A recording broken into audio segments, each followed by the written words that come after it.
Hello guys, स्वागत है आप सभी का मेरे चैनल पे। एंड 2023 की हमारी फर्स्ट वीडियो है।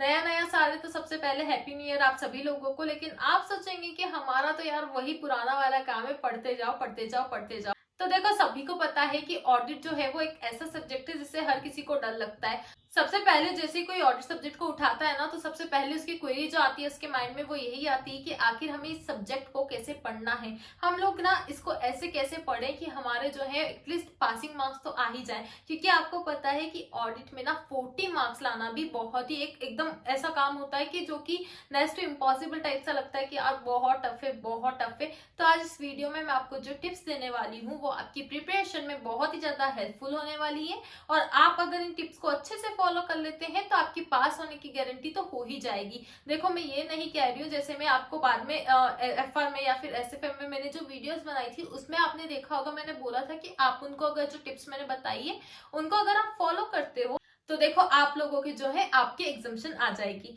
लेकिन इसमें मैं आपको सिर्फ ये कह रही हूँ कि इन टिप्स को फॉलो करके आपको एग्जाम्शन तो आ सकती है, मगर ऐसे बच्चे जो कि पास और फेल के बीच में जूझ रहे हैं ना, अगर वो भी ये 3 से 4 टिप्स जो है वो फॉलो कर लेते हैं तो उनकी पास होने की गारंटी तो हो ही जाती है। बस जैसा जैसा बोला है वैसे वैसे करते जाना। और स्पेशली देखो, हम वन बाय वन एक एक टिप डिस्कस करेंगे, लेकिन जो 4th नंबर की टिप है ना, 4th वाली टिप आपके लिए बहुत बहुत बहुत इंपॉर्टेंट होने वाली है। बट अभी क्या है, मैं नंबर वाइज जो है सीक्वेंस वाइज आपको सब कुछ बताने वाली हूँ। तो प्लीज इस वीडियो में कोई भी जो टिप है, कोई भी स्टेप जो है वो मिस मत करिएगा, as every tip is very very very much helpful for you. तो चलो स्टार्ट करते हैं हम आज का वीडियो। तो देखो, अब ऑडिट में क्या है ना कि 4 पार्ट्स में आपका जो सिलेबस है वो डिवाइड है। कौन कौन से 4 पार्ट्स है? सबसे पहले आपका आता है प्रोफेशनल एथिक्स वाला पार्ट। उसके बाद सेकंड पे आता है आपका जो एसेस है, ऐसे वाला पार्ट जो है वो आपका सेकंड में आता है। थर्ड आता है आपका कंपनी ऑडिट, और फोर्थ आता है आपके जो भी रिमेनिंग चैप्टर्स है वो। अभी बाइफर्गेशन हमने कैसे किया है, क्योंकि प्रोफेशनल एथिक्स जो है वो काफी ज्यादा स्कोरिंग होता है, वो काफी ज्यादा मार्क्स का आता है, and it is a very much lengthy chapter. इसमें काफी सारे क्लोजेस वगैरह वो सब दे रखे हैं। उसके बाद सेकंड में आता है आपका एसएस। आपको पता है कि एसएस जो है कितनी अलग अलग उसमें सीरीज है, 200 की, 300 की, 600 की, 500 की, 700 की, इस तरीके से अलग अलग सीरीज है। अगेन ये भी जो है अच्छी खासी कवरेज इसमें आती है, अच्छा खासा जो है इसमें मार्क्स आते हैं आपके। अब तीसरा है आपका कंपनी ऑडिट। ठीक है, कंपनी ऑडिट में भी जो है अच्छे खासे क्वेश्चंस जो है वो पूछे जाते हैं। एंड फोर्थ में आपके आते हैं रिमेनिंग जो भी चैप्टर्स बचे हैं, जैसे कि आपका बैंकिंग वाला, जैसे कि आपका इंश्योरेंस, उसके बाद बहुत सारे चैप्टर, फॉरेंसिक वाला, पीयर रिव्यू, क्वालिटी रिव्यू, ये सब जो है हम इसमें पार्ट डी में मान लेते हैं कि आपका जो पूरा सिलेबस है हमने तोड़ दिया है। मतलब अब आपको देखना है कि सबसे पहले आपको जो है आपकी स्टार्टिंग कहाँ से करनी है। तो देखो, अगर आपने ऑडिट की क्लासेस वगैरह करी है या नहीं करी है, सेल्फ स्टडी मोड में हो, जो भी हो, लेकिन अब आपको इन चारों में से उस पार्ट से स्टार्टिंग करनी है जिसमें आपको जो है बहुत कंफर्टेबलनेस आती हो, आपको लगता हो कि हाँ, इस पार्ट के साथ हम लोग बहुत ज्यादा अच्छे फैमिलियर हो चुके हैं, इस पार्ट के साथ हम बहुत ज्यादा कंफर्टेबल है। उधर से कैसा होगा ना, उधर से आपका जो कॉन्फिडेंस है वो डेवलप होना स्टार्ट हो जाएगा। अब जैसे मेरी बात करें तो मैं जो है हमेशा ज्यादातर जो है कंपनी ऑडिट से ही स्टार्ट करती थी। क्यों? क्योंकि कंपनी ऑडिट, या फिर अगर कभी कभी ना मैं ऐसे से भी उठा लेती थी, या तो मैं ऐसे को जो है सबसे स्टार्टिंग के लिए रखती थी या फिर सबसे ज्यादा एंड के लिए। मतलब कि बीच में अगर जैसे मेरे कोई चैप्टर्स वगैरह चल रहे हैं तो मैं उस बीच में फिर एसेस को नहीं छूती थी, मैं सबसे एंड के लिए रख देती थी। तो एसेस में जो है मैं इस तरीके से किया करती थी। अब ऐसे और कंपनी ऑडिट में मैं कंफर्टेबल क्यों थी? क्योंकि देखो, उसका सिंपल सा लॉजिक है कि ये दो चीजें ऐसी है जो कि हम लोगों ने इंटर, मतलब कि हमारी जो आईपीसीसी हुआ करती थी उस टाइम से हम लोग पढ़ते आ रहे हैं। तो इसीलिए मैं इन सबके साथ बहुत ज्यादा कंफर्टेबल थी। कंपनी ऑडिट जब मैं पढ़ती थी उस टाइम, क्योंकि मैंने इतना अच्छे से पढ़ा हुआ था कि मुझे अभी ना उसमें बहुत ज्यादा टाइम नहीं लगता था पढ़ने में। तो इसीलिए आप लोगों को भी देख लेना है कि आपको जो है एक पूरा सिक्वेंस, मतलब स्टार्टिंग में तय कर लेना है कि हमें इसके बाद इसके बाद इसके बाद ये पढ़ते जाना है। और वो सिक्वेंस आपका हर रिविजन के टाइम सेम होना चाहिए। वो सिक्वेंस आपका तब भी सेम होना चाहिए जबकि पेपर से 1.5 दिन पहले जो है आपको रिवाइज करना है। आपको वो जो सिक्वेंस है वो बहुत ही फेमिलियर होना चाहिए, ऐसा सिक्वेंस होना चाहिए जिसमें कि आप बहुत ज्यादा कंफर्टेबल फील करें। तो सबसे पहली टिप है आप लोगों के लिए कि आपको अपना सिक्वेंस जो है वो पहले से ही डिसाइड कर लेना है, और कोशिश करिएगा स्टार्टिंग में वही चैप्टर्स रखने की जिसमें कि आपको जो एक फ्लो बनना आपका स्टार्ट हो जाए। ठीक है, उसके बाद आपको वैसा क्यों करना है? देखो, सिक्वेंस में डिसाइड करना इंपॉर्टेंट क्यों है? ऐसा इसलिए है क्योंकि ऑडिट का कोर्स ना बहुत ज्यादा लेंथी हो जाता है। कभी कभी क्या होता है, 1.5 दिन में उसको पूरे को कवर करना ना इम्पॉसिबल हो जाता है। बहुत सारे लोग जो है वो नहीं कर पाते हैं और उन्हें एट लास्ट जो है कुछ कुछ चीजें छोड़ के चली जानी पड़ती है। तो ऐसे में इसलिए मैं कहूंगी कि आप लोग जो है कोशिश करिएगा कि आप लोग छोटे छोटे वो जो चैप्टर्स है, जो कि मैंने आपको बताया पार्ट डी में जो भी रिमेनिंग चैप्टर्स है, तो आप लोग वो लास्ट के लिए रखें।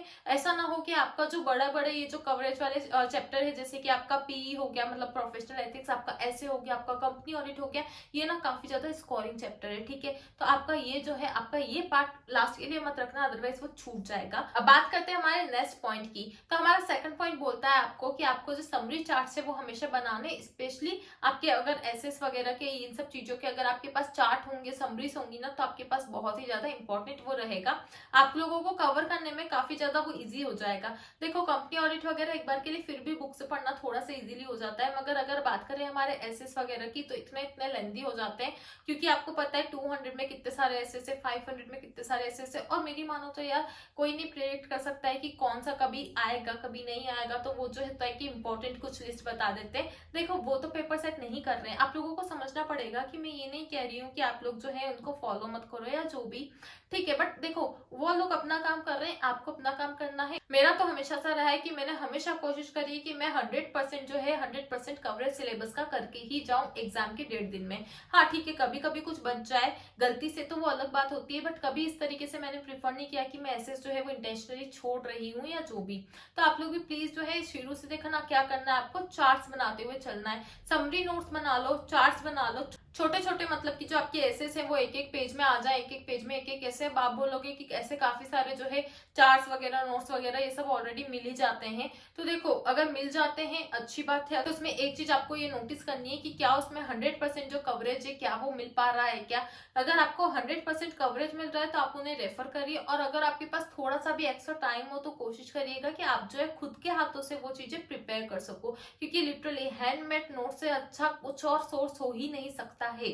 तो आपको ये ध्यान रखना है, स्टडी मेट वगैरह ये सब खोलो, जैसे बाकी के भी जो चैप्टर्स है, बैंकिंग हो गया, इंश्योरेंस हो गया, या फिर जो भी आपके चैप्टर्स है, ईयर रिव्यू, क्वालिटी रिव्यू वाले ये सब जो चैप्टर्स है ना, तो आपको क्या करना है, आपको इनके जो है कोशिश करना है कि शॉर्ट में जो है नोट्स बना पाओ। वो चैप्टर जो है आपको ऑलमोस्ट जो है दो तीन पेज में कवर करते हुए चलना है, क्योंकि वो जो शॉर्ट नोट्स है आप उससे एक, देखो फर्स्ट रिविजन में मेहनत मैं मानती हूँ बहुत ज्यादा हो जाएगी, बहुत ज्यादा मेहनत हो जाएगी, बहुत ज्यादा टाइम लगेगा, बट उसके बाद के जो रिविजन होंगे वो इतने ज्यादा स्मूथ हो जाएंगे कि आपको खुद पे एक प्राउड वाली फीलिंग आएगी कि यार क्या हो रहा है, मतलब मेरे फ्रेंड्स को ऑडिट में इतना इतना टफ पड़ता है, मेरे लिए कितना इजी हो गया है। तो वो सब चीजें आपको करती चलनी है। और मैं आपको एक चीज बता दूं कि मेरा जो मेंटरशिप प्रोग्राम होता है ना, आप लोगों को बहुत सारे लोग जो कि इस यूट्यूब चैनल पे बहुत पहले से जुड़े हुए होंगे, उन लोगों को पता होगा कि मैं बच्चों के लिए मेंटरशिप प्रोग्राम भी लेती हूँ।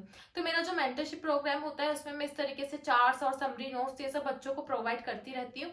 आप लोग चाहे तो आप लोग भी जो है क्वेरीज अगर आपकी कुछ है कि किस तरीके से नोट्स बनाने, किस तरीके से ऑडिट बहुत भारी पड़ता है ये वो, तो इसके चार्ट्स किस तरीके से वो, तो आप लोग मेरे मेंटरशिप प्रोग्राम में जब भी ज्वाइन करेंगे तो आपको मेरी साइड से पूरा का पूरा असिस्टेंस मिलने वाला है।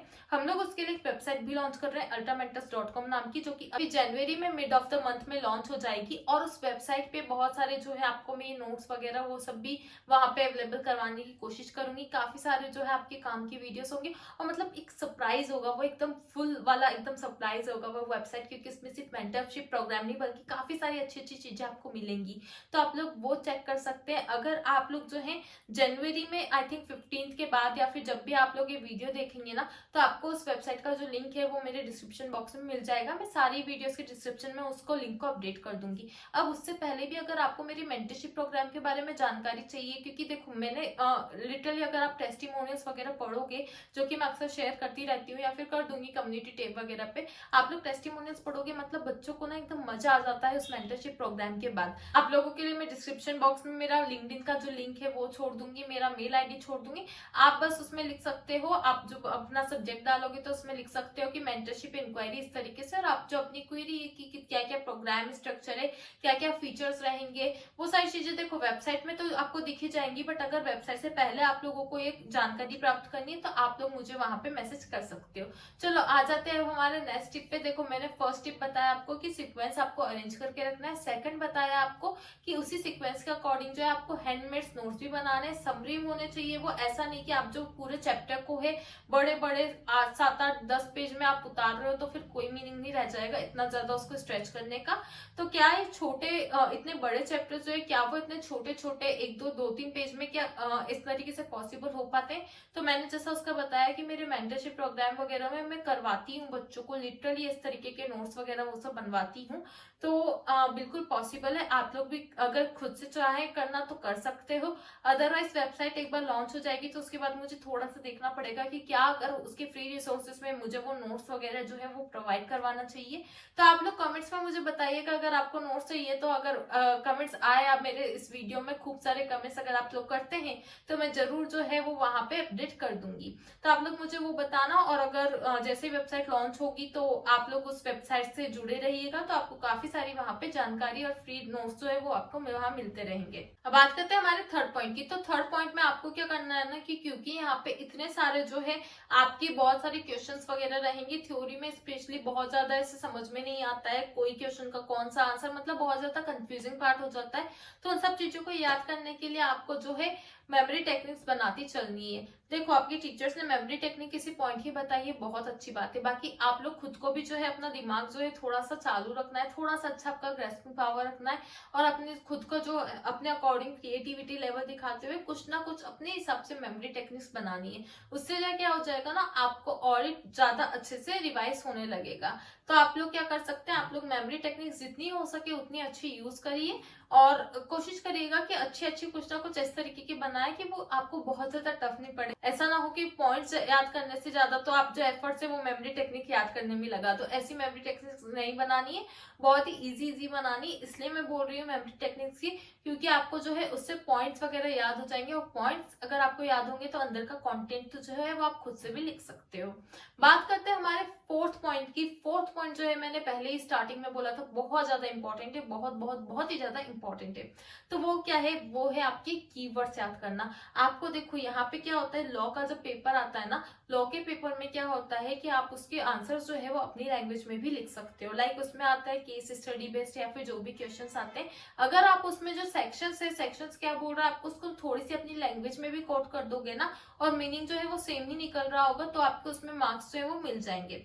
लेकिन ऑडिट में ऐसा नहीं होता है। अभी ऑडिट में कैसा होता है, ऑडिट में जो आपको कीवर्ड्स वगैरह है वो लिखने ही पड़ते हैं। जैसे कि ऑडिट की जो टर्म्स होती है, performance materiality, substantive analytical procedures, test of details, इस तरीके के जो कुछ वर्ड्स होते हैं, तो आपको इसका मतलब ये अगर किसी में यहाँ पे यूज आए हैं तो आपको वो यूज करने ही है। आप उस टाइम ना एकदम बिल्कुल सिंपल लेमैन लैंग्वेज वो अगर यूज करोगे तो आपको नंबर नहीं मिलने वाले हैं। तो जो भी ऑडिट के टर्म्स होती है, ऑडिट के जो भी कीवर्ड्स है वो आपको यूज करने ही है। तो आपको क्या करना है, पूरी लाइन बाय लाइन जो है वो याद नहीं करते चलना है। पॉसिबल ही नहीं होगा थ्योरी में कि आप लाइन बाय लाइन जो है वो रटने बैठो, तो वो आपको करने की जरूरत भी नहीं है। आपको सिर्फ कीवर्ड जो है वो ऑलरेडी, जैसा कि मैंने आपको अभी सेकंड पॉइंट में बताया था कि आपको चार्ट्स बनाने, समरी चार्ट्स वगैरह, आप चाहें तो उसमें जो है कीवर्ड्स वगैरह वो सब डाल सकते हैं, या फिर अपनी बुक से पढ़ रहे हैं तो बुक्स में जो है स्पेशली हाईलाइट कर सकते हैं उन कीवर्ड्स को। और पहली बात तो कुछ भी लाइन्स वगैरह में कीवर्ड्स आपको पढ़ने हैं। दूसरी बात ये कि आपको स्पेशली अगर कोई भी क्वेश्चन में जैसे पॉइंट होता है ना, पॉइंट नंबर 1, 2, 3, 4 इस तरीके से कुछ हेडिंग वाले पॉइंट होते हैं और उसके अंदर का कंटेंट होता है, तो आपको एटलीस्ट वो जो हेडिंग्स है ना वो एकदम वही लिख के आनी है जो कि आपकी स्टडी मेट वाली है, ठीक है। तो आपको हेडिंग्स का स्पेशली ध्यान रखना है। अंदर का कंटेंट थोड़ा बहुत जो है अपने हिसाब से भी लिखोगे तो वो चलेगा, लेकिन अपने हिसाब से अगर लिख भी रहे हो तो अगर उसमें कुछ कीवर्ड्स आ रहे हैं तो वो आपको लिख के ही आने हैं। तो इस तरीके से आपको ऑडिट पढ़ना है, तो आपका जो है पासिंग वगैरह के जो मार्क्स है उतरे तो आपके आ ही जाएंगे। तो इस वीडियो में मैंने जो जो भी आपको पॉइंट्स बताए हैं वो कहीं नोट डाउन कर लीजिएगा। वीडियो अगर अच्छी लगी हो तो कमेंट्स करते रहा करो यार। चैनल को सब्सक्राइब नहीं किया हो तो कर लो, क्योंकि अभी हमने एफआर की, एसएफएम की और ऑडिट की प्रिपरेशन स्ट्रेटेजी बताई है, कुछ पॉइंट्स बताए कि किस तरीके से आप लोग इन सब चीजों को रिवाइज करना चाहिए, कैसे आप लोगों को इसको पहली बार में पढ़ो, ताकि आप लोगों को जो है बाद के लिए मतलब एकदम अच्छे से आपको स्मूथली जो है ये सारे सब्जेक्ट्स तैयार हो जाए। तो कुछ टिप्स ट्रिक्स बताइए। और अभी तो लॉ वगैरह के और सेकंड ग्रुप के काफी सारे सब्जेक्ट्स के लाइक टैक्सेशन वगैरह इन सबकी वीडियो आने वाली है। चैनल को सब्सक्राइब नहीं किया हो तो सब्सक्राइब कर लेना, अपने फ्रेंड्स के साथ भी इस वीडियो को शेयर कर सकते हो, और मिलते हैं अगली वीडियो में। Bye bye.